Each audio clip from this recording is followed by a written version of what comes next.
it is very possible that the subject that, or the topic that I'm going to elaborate on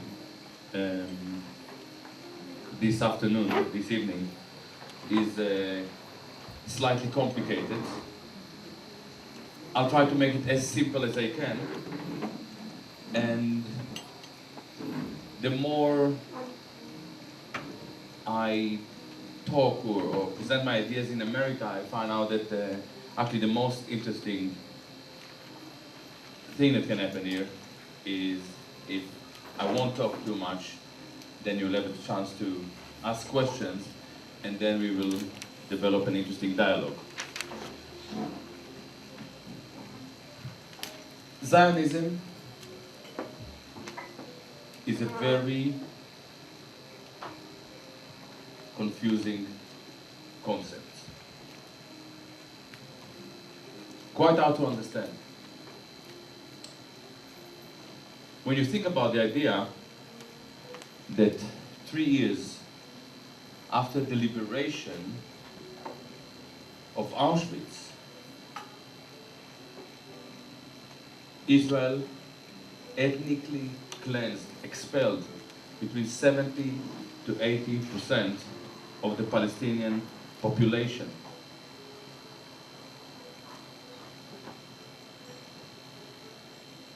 It should take you by surprise, because you really expect that when people suffer so much, the last thing that they would like to do is to inflict pain on others, and certainly on people who had nothing to do with their own suffering. Obviously, the European Jews didn't suffer by the hands of the Palestinians. They suffered by the hands of Europeans. And there are a few ways to explain it. And it's not down to me to explain it. What Zionists, there is more than one unfortunately, tend to say is that when you are abused, you happen to become the abuser. I'm happy to go with it, but it means that we are dealing with people who are mentally disturbed. You know, if you bring a rapist to court, and then he would bring his cousin, who testified that the boy was abused 30 years ago, he may get away with it for being mentally disturbed by recent events. Another possibility is to assume, which is true actually, that it's actually not the same Jews who suffer in the Holocaust and those who ethnically cleansed the Palestinians. But this is very, very strange, because when the Israelis want to flatten countries, they use the Holocaust. When they are blamed for being abusers, they would dismiss it as their own past. So it's, again, not really coherent or consistent. But there are some others very confusing elements with Zionism and Jewish history. One would expect that after the suffering of Jews in Europe, they would look into their past, try to understand what happened there, and would be very careful. For instance, they would make sure that the capitalists do not fund wars. They would stay away from governments and junctions of power. And as it happened, they learned nothing. Look at AIPAC. AIPAC is the strongest lobby on the land. Look at Britain. In Britain, Tony Blair took Britain to an illegal war, you know that war very well, when he was funded by his number one fundraiser was Lord Levi. Chaim Saban, the chief donator for the Democratic Party, was quoted in the New York Times a month ago, saying that in order to influence America, you have to do three things. You have to fund the parties. The party is not a party. You just fund all of them, which is a great idea. You know, why do you have to decide? They're not that expensive. You all realize they're not expensive.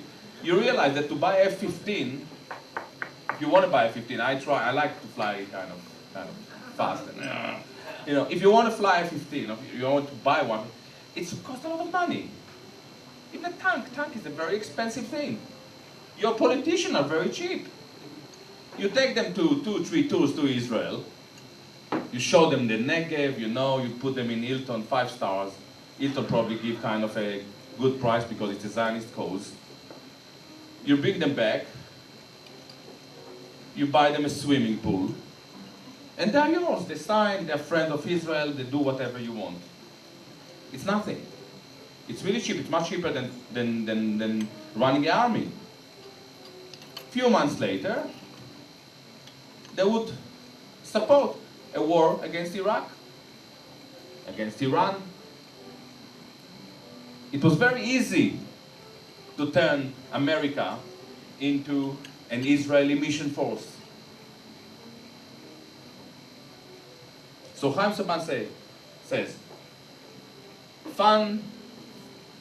be a fundraiser, control the media. This is very easy. And control think tanks. Now, think tanks are very important because through think tanks you can define your needs, the needs of the American people. You, for instance, you are convinced that you need oil, but this is not necessarily the case. Israel wants you to need oil because then it becomes a strategic asset within a certain doctrine. But some other countries are now looking into other possibilities. Now, going back, you would expect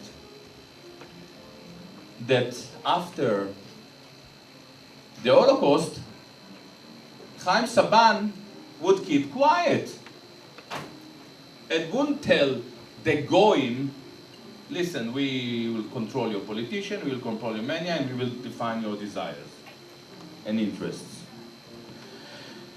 Why Chaim Saban behaves so foolishly? He's not exactly an idiot. He knows how to make money. He's a billionaire. I don't think that he knows how to make good films, but I'm not a film critic today. Why Chaim Saban makes the same mistake? Why AIPAC and Jewish American Committee are so loud? Why they promote or advocate war against Iran publicly? A war that may turn into a nuclear disaster that will leave millions of people dead and may even turn this planet into an ash cloud. I'm sure that everyone in this room, and I'm taking you here into a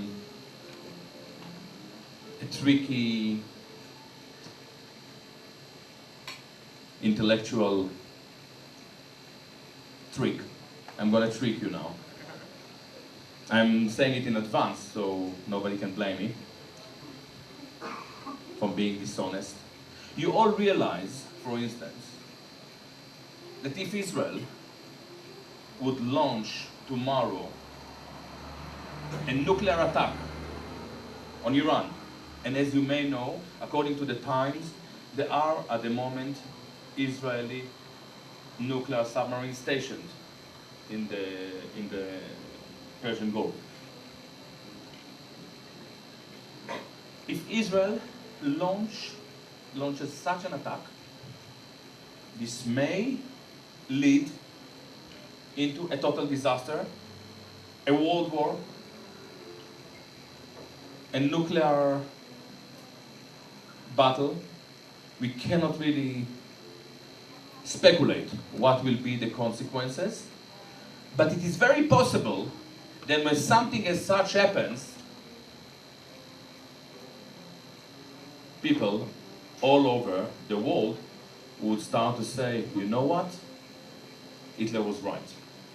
Can you see such a scenario? Yes, you can. Now, just the fact, this was an hypothetical scenario, obviously.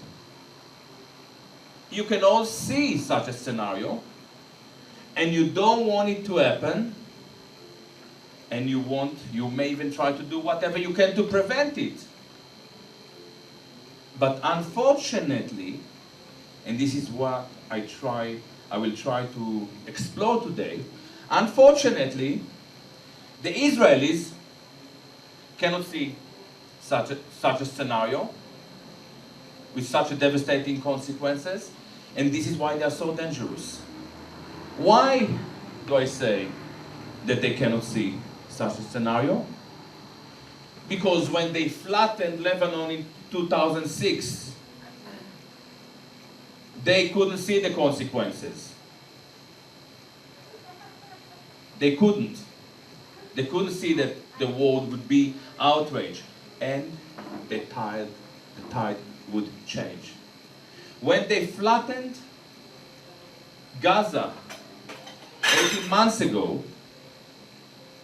with the support of 94% of the Israeli Jewish population, they were happy. I don't know if you take a minute to watch YouTube, you can find Israeli having picnic on the hills around Gaza, drinking wine, seeing their next door neighbors annihilated. This is something that didn't happen in Nazi Germany. This is something that is happening in the Jewish state.